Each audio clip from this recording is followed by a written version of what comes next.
Fourth inning, Mets down a run. Juan Soto at the plate. He struck out his first time up against Sawyer Gipson-Long, who's retired 7 in a row. And his first fastball up and away, ball 1. Among his other exploits yesterday, lost in the shuffle of his 6 RBI grand slam triple day, is that yesterday Soto had a home run and a walk. It was the 116th time in his career he had had a home run and a walk in the same game, which set a new major league record. He had been tied with Mickey Mantle for the most games with a homer and a walk before turning 27. It's not yet 27, kid. I understand that. It's crazy how good this guy is. 2 balls and a strike.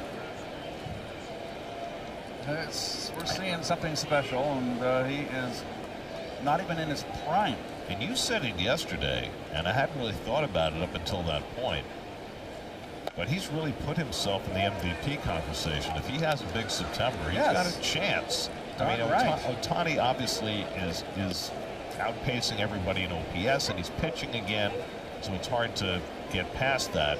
Schwarber's having a fantastic year, but boy, Soto, what he's done the last couple of months is incredibly impressive. 3-1 to Juan, and he missed with the sinker for ball 4. So there's the first walk given up by Gipson-Long, who pitched like he didn't want any part of. And as Soto. I said, and here's Pete's home run in the first inning. Got a fastball belts high, a moonshot. That came on a 3-0 pitch. It was the 4th time in Pete's career he's hit a home run on a 3-0 pitch.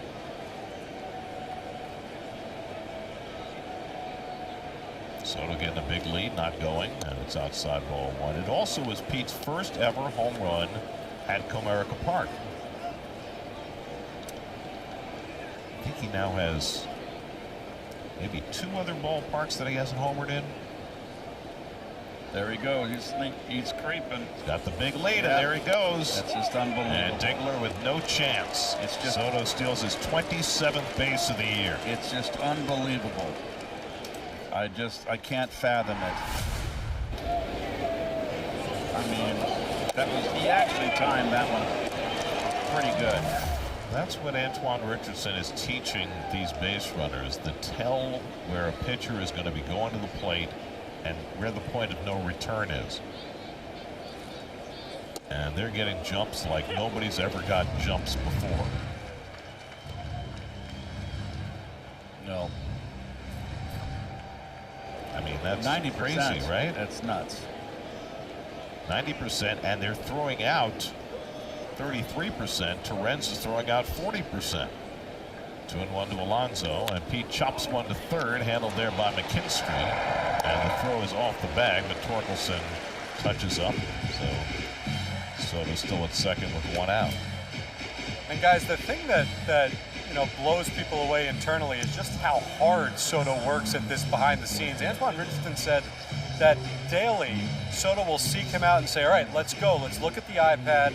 Let's look at the tells. And then Soto behind the scenes, back underneath the dugout, will actually practice his jumps while watching the iPad to just get ready for the game that evening. I think he's got his eyeballs set on 40 stolen bases, Steve. Well, he's got a chance for 30-30. He only needs 3 more stolen bases for that. 4 home runs and 13 stolen bases to get to 40-40. Nimmo lined out to the second baseman his first time up.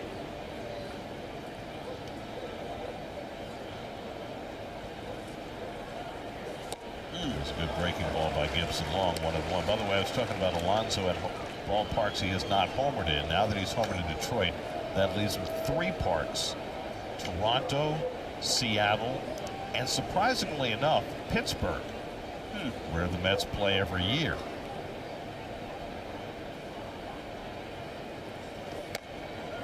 Fastball up and in to Nimmo, 2 balls and a strike. Brandon, 10 RBIs in the last 8 games. He's up to 305 with runners in scoring position. Mets as a team have just turned that department completely around, and Nimmo's been a big piece of that. And he takes a slider for a strike, and it's 2-2. Garrett, I loved what Soto had to say to me on the field after the game about the turnaround with runners in scoring position. He said, just as a team, it's almost like we've sensed it now that we can really get going, and when there's runners in scoring position, the quote was, "We just go bananas now." Hey, bananas are a great incentive.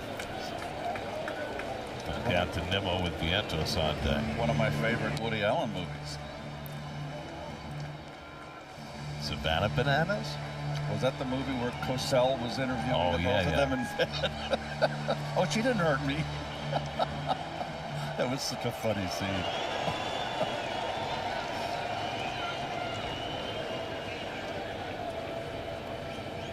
3-2 to Nimmo.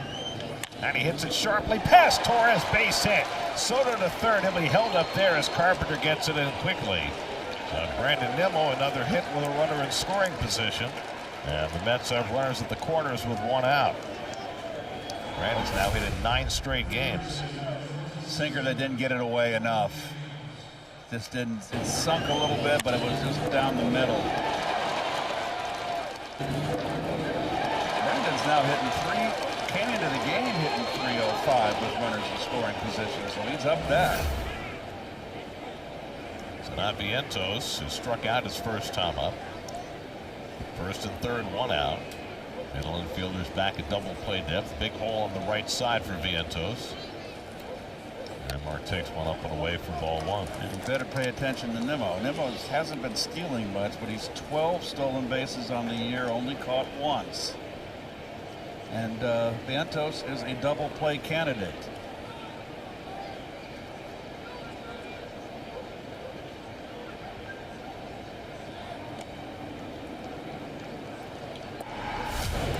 Mike Sarwell, left of your screen, your third base coach. Watch him get down the line a little bit, waving. He can always hold him up. And then even with the right move, Juan would have been dead to rights.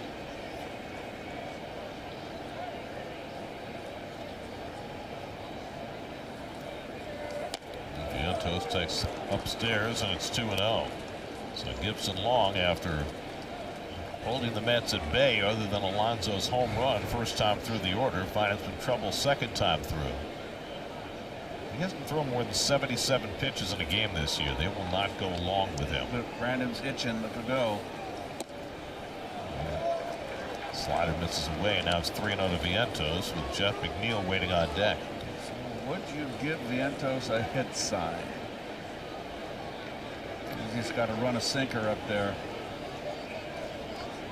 I'd let Vientos swing. Absolutely. The way he's been swinging the bat, you get him a fastball to hit. I mean, Pete got a fastball on 3-0, and he hit it 430 feet.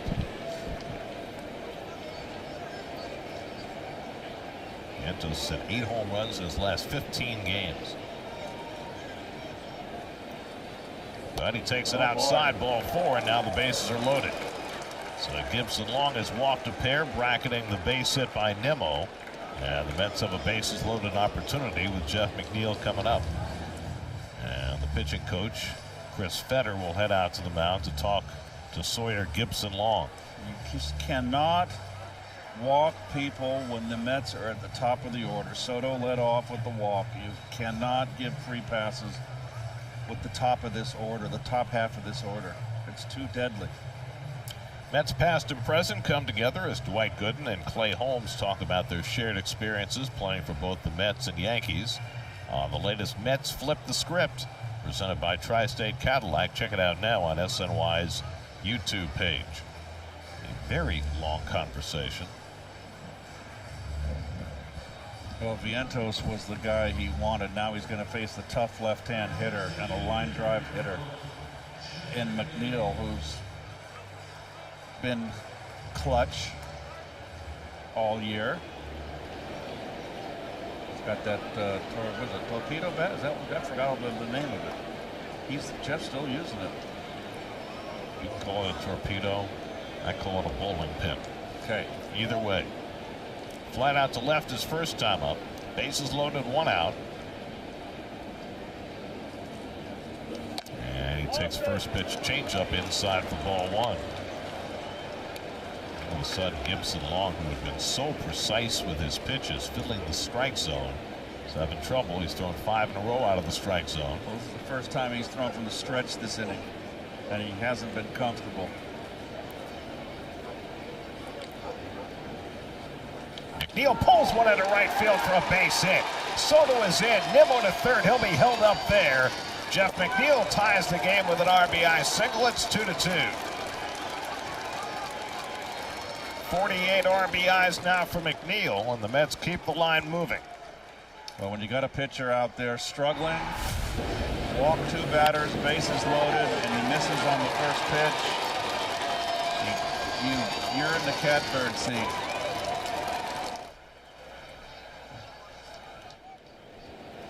Well, the Mets in this inning have gone 2 for 2 with runners in scoring position. Now Cedric Mullins, who popped to short his first time up.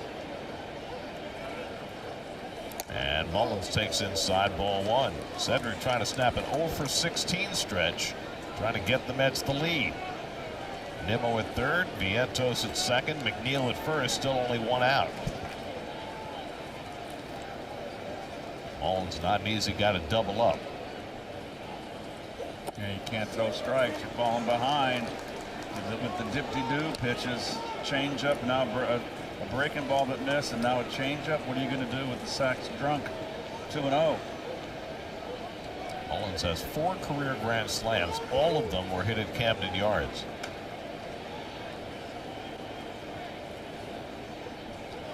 He pulls one in the air to right field. Carpenter moving over toward the line. Nimmo tagging at third. Carpenter into foul ground, makes the catch. Here comes Nimmo. The throw goes to second. What? And it's a sacrifice fly for Cedric Mullins to give the Mets the lead, 3-2. I don't think he threw to third. So Mullins drives in the run, his 57th of the year, his 8th as a Met, and the Mets have scored twice in the 4th to take the lead 3-2. Vientos tagged and went to third. McNeil held at first, now 2 out for Torrens. Well, Carpenter knew he had no chance of getting Nimmo at the plate. I think he figured with Vientos, who's a fairly slow runner, he had a chance to get him at third. Yep. Torrens grounded out his first time up. And that sinker misses outside, ball 1. He just keeps falling. Well, it's a strike. They called it a strike. Yes, right.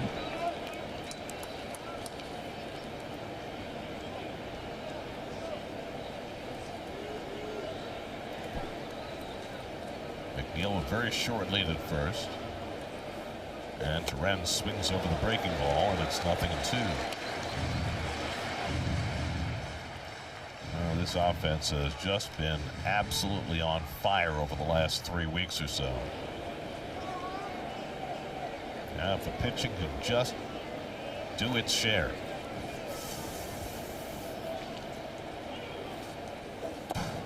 Torrens lays off the slider. 1 ball, 2 strikes. Mets have taken a lead for the second time in this game. Yesterday, they had to take the lead 3 separate times before they were able to hang on and win.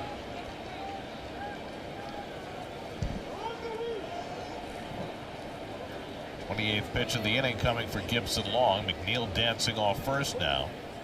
And Torrens hits it toward the right field corner. Carpenter on the run, and it's out of here. It hit the foul pole. A 3-run homer for Luis Torrens.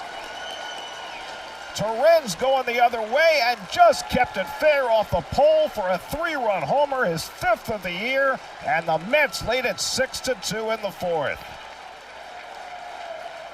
Well, they're over halfway to double digits again. Torrens had a big day yesterday with 3 for 3, including a 2-run double. Here he brings in 3 with an opposite field home run. That is his strength, going the other way.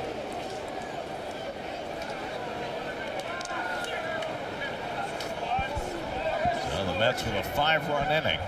Everybody's contributing, and that's what it takes. That one coming with 2 out and down in the count. And Torrens going the other way for a 3-run shot to give the Mets some breathing room. Here's Brett Beatty, the 8th man up in the inning. And he lines one into right center for a base hit.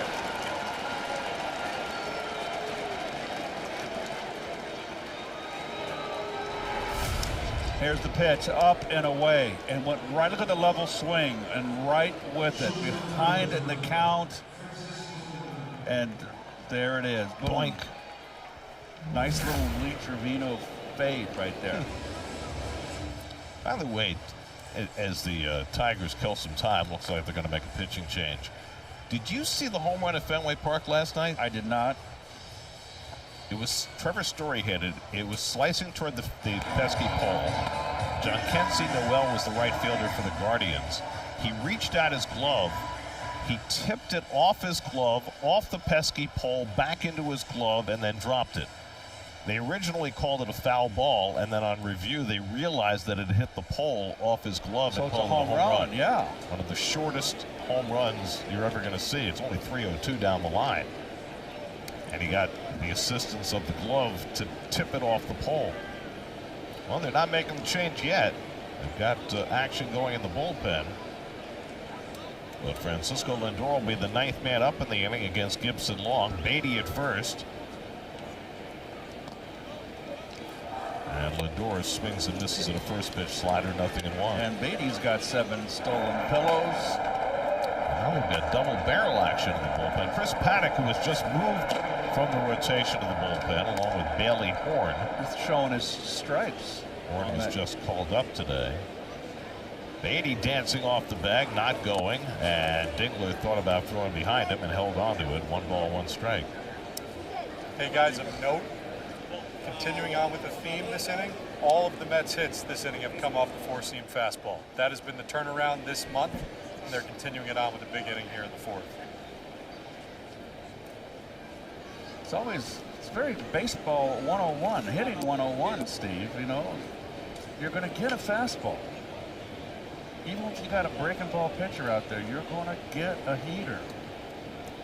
Luis Torrens' last 3 home runs have all been 3-run homers. 1-1 to Lindor, is 0 for 2 tonight.